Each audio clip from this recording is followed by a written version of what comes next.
I want to get to this piece that I touted at the very beginning of the program. It's a Politico piece written by Edward Isaac Dover. Edward Isaac is hyphenated there.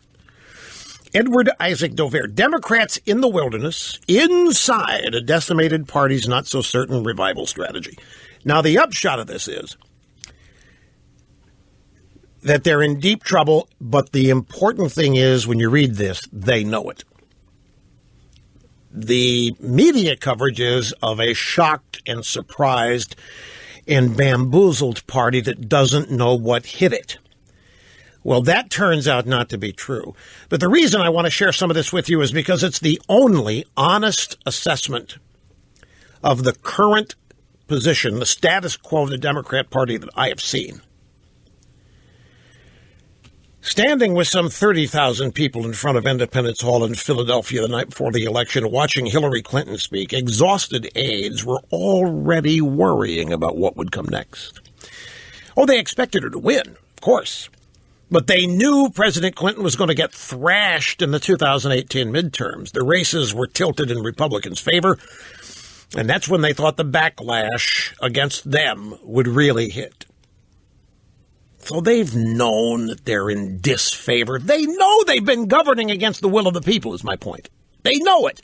They just expected to get Hillary elected and then the sky to fall on them in 2018.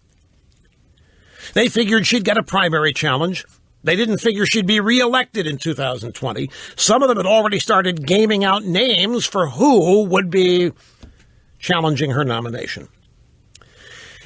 What happened the next night, election night, shocked even the most pessimistic Democrats. But in another sense, it was the reckoning the party had been expecting for years. They were counting on a Clinton win to paper over a deeper rot they've been worrying about and to buy them some time to start coming up with answers. In other words, it wasn't just Donald Trump or the Russians or James Comey or all the problems with how Clinton and her aides ran the campaign. Win or lose, Democrats were facing an existential crisis in the years ahead, the result of years of complacency, ignoring the withering of the grassroots in the state parties, sitting by as Republicans racked up local win after local win. And that's a reference to 2010, 2012, 2014 midterms. That's a reference to the 1,200 seats that Democrats have lost at the state and local level. They watched it all happen. They knew it was happening. They were ignoring it.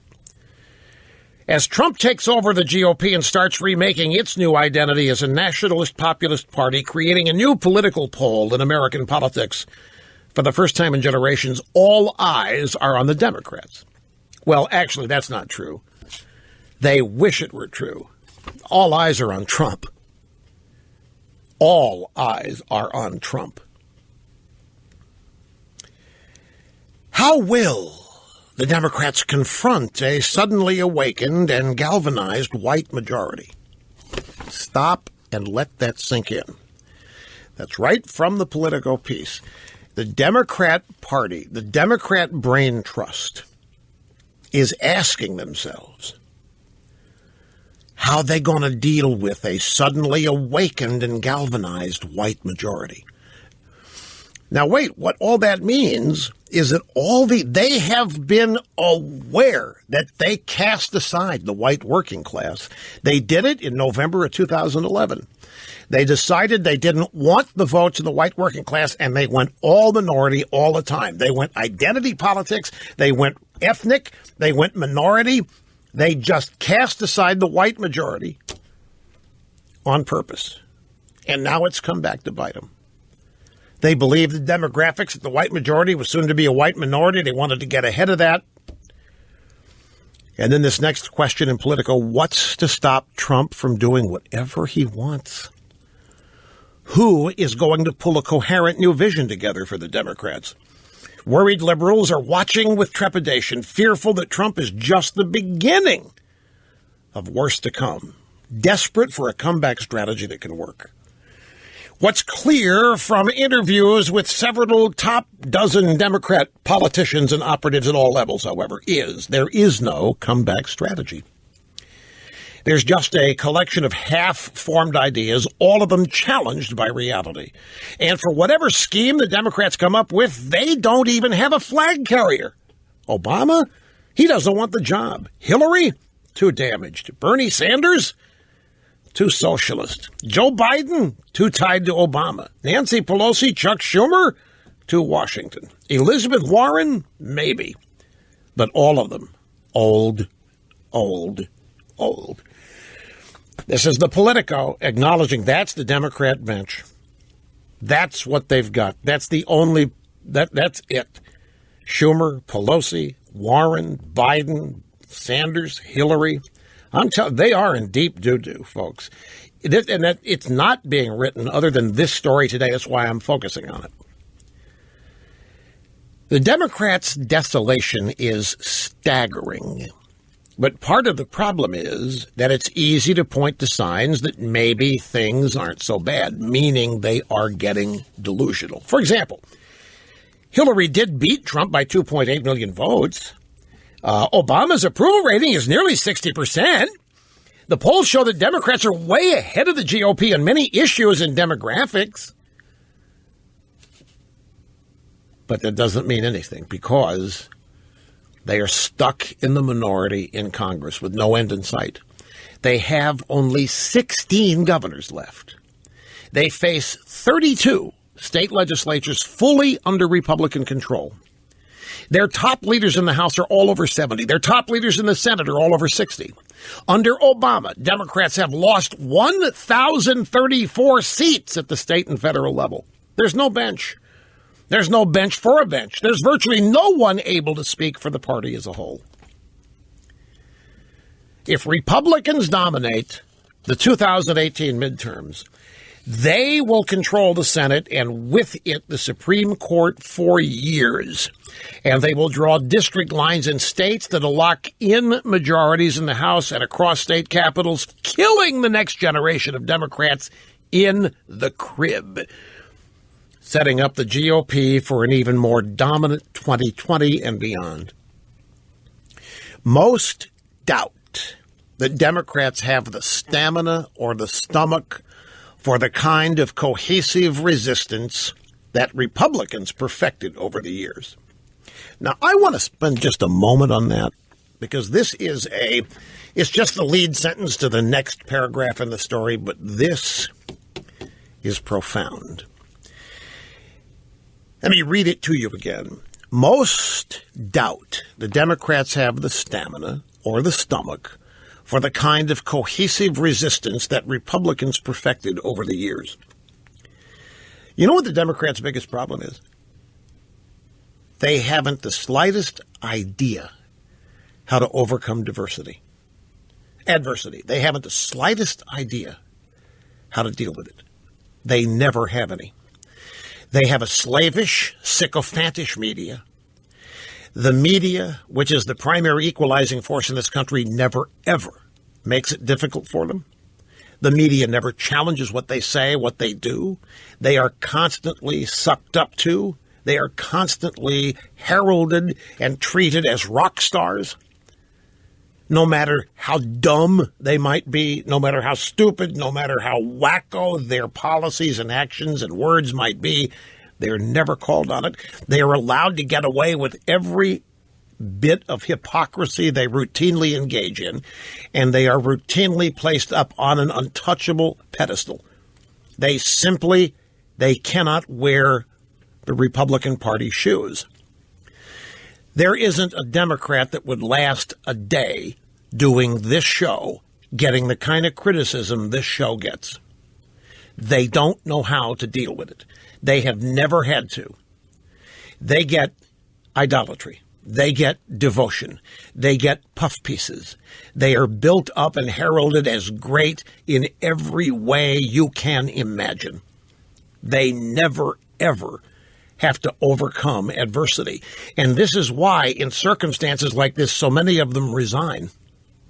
Look at the number of Democrats that announced their resignation after this election. They don't even want to deal with being in a minority. They don't want to deal with the effort it's going to take to become the majority again. They suffer from this notion that they are entitled, that they should not have to work for it. While the Republicans have to work for every vote they get. They have to counteract and deal with every lying, stinking lie told about them. They have to deal with the daily efforts of the media to destroy them. They have built up, in many cases, not all, but in some cases, tough skin. They have developed at least a sensitivity to it. They start the game knowing the deck is stacked against them, and still they play it. The Democrats start the game knowing they are the beneficiary of every bit of cheating and unfairness. The referees are on their side, and that's the only way they're willing to play the game.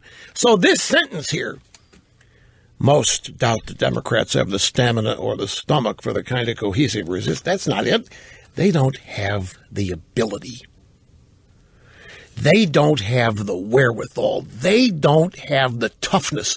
If they're not in a position to be able to destroy their opponents using the media and using their mad protesters, if they don't have the ability to literally destroy their opposition and destroy their careers, they don't know what to do, because they cannot compete in the arena of ideas. And they can't compete in the arena of ideas because their ideas are rejected whenever they're on the table, as they were in 2016. Last November, Barack Obama put his agenda on the ballot, and he begged people to vote for him, to vote for Hillary, which would be voting for him, voting for his agenda, to continue his great agenda. And what happened? A massive landslide defeat in the Electoral College for the Obama agenda. In the current circumstance, where they only have 16 governorships, they've lost over 1,000, almost 1,100 seats. Next in this Politico piece is this. Some thinking has started to take shape. Obama's quickly reformatting his post-presidency to have a more political bent than he had planned. No, he had always planned it. Vice President Biden is beginning to structure his own thoughts on mentoring and guiding rising Democrats. There you go. Plugs is going to be their primary teacher. No one seems to be waiting to hear from Clinton. Yeah, the Clintons shut down the Clinton Global Initiative this week, and you know what? The media didn't write about it. They didn't do a story on it. Yawn City. If the Republicans had closed down something so prominent and apparently so wonderful and so great as the Clinton, if they had something like that and shut it down, it'd be the only news you'd be reading about. At the law office of former Attorney General Eric Holder, which is serving as the base for the redistricting reform project he's heading for Obama, they're getting swarmed with interest and checks at the Democrat Governors Association, all of a sudden looking like the headquarters of the resistance. They're sorting through a spike in interested candidates, and everyone from Obama on down is talking about going local, focusing on the kind of small races and party-building activities Republicans have been dominating for years. But all that took decades, and the Democrats don't have that kind of time. And by the way, the Democrats don't have talk radio. And you know what that means? The Democrats have no way of personally engaging in outreach. The Democrats don't know how to do talk radio because they don't know how to talk to people honestly. So what are the Democrats going to do next? There hasn't been an American political party in worse shape in living memory, and there may never have been a party less ready to confront it. And that's not even the first half of this piece. Let me jump back to the end of this Politico piece on the Democrat Party and where they are right now. I want you to listen to this paragraph. This is the previous paragraph I'm not going to read to you, dealing with who are their potential new stars. Who are the people that could run for national office in the Democrat Party and help regain their power? And so conversations tipped to the likes of Sheryl Sandberg and Mark Zuckerberg at Facebook, Mark Cuban of the Dallas Mavericks, Tom Steyer, who is this literally insane. Well, he appears insane on climate change. He actually makes a lot of money by perpetrating the hoax. Tom Hanks. And then there's always the George Clooney fantasy, Meryl Streep wasn't even done with her Trump-bashing speech at the Golden Globes before the idea started going around within Democrat Party circles, at least informally, that maybe she is the answer. Politico. Future saviors. Democrat Party. Again, Sheryl Sandberg, Mark Zuckerberg, Mark Cuban, Tom Steyer, Tom Hanks, George Clooney, Meryl Streep. In the meantime, Democrats face a dangerous period in which it's not clear who is calling the shots. Obama and Biden have both rethought their retirement plans to help shape the next generation of Democrats. They haven't rethought anything. Obama, this is predicted by me 2 years ago. Obama's not going away. Who are they trying to fool here with this? Obama just decided, he and Biden just decided, you know what, we need to change our plans. And we need to focus our retirement on rebuilding the party. Obama and Biden have both rethought their retirement plans to help shape the next generation of Democrats. Obama focused more on rebuilding party infrastructure, cultivating the grassroots, and potentially meeting with presidential candidates as 2020 gets closer. Well, he's a community organizer, for crying out loud. Have you ever seen Obama's coattails? They don't exist. Obama's like Clinton. He did not put people over the finish line. This is one of the greatest realities that was never written about. The Obama endorsement did not do anything for you. Biden will be more engaged with nurturing talented up-and-comers. But both are determined to sit out day-to-day politics. Well, if you're going to sit out day-to-day politics while reviving the party, you are not going to be reviving the party because it requires a day-to-day effort. And then Obama actually told this Politico reporter the following. What I was able to do during my campaigns, I wasn't able to do during the midterms. I didn't crack the code on that. And what he's saying is, when I was on the ballot, I won big. When I wasn't, I lost. And I don't know why. Couldn't figure it out.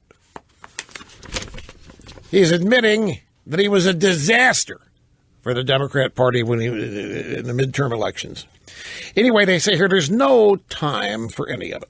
No time to debate what the party should focus on. No time to recruit candidates. No time to identify new leaders. No time to rebuild Democrats' core of operations. No time to unpack everything that went wrong last year. No time to build a legislative strategy. No time to wrap their heads around how much change is coming to America and politics. After decades of neglect, there's nothing else either. The Democrat Party is literally at zero. $0 in the bank, zero infrastructure as the Clinton campaign closes up shop. Zero ideas, according to DNC consultant Donnie Fowler. And most importantly, zero majority control in Washington and in 33 of the states. It is bad form. Now, it's never as desolate in politics as people think. For example, going into this election, the same stuff was said about the Republicans. That if Trump lost, well, we're in the wilderness forever, right? Look, Republicans were supposed to be dead without Hispanic votes. Republicans are supposed to be dead without signing up on immigration reform. But look what one election did. Just one election. Look at one election exposed. Anyway, Democrats are in deep doo-doo.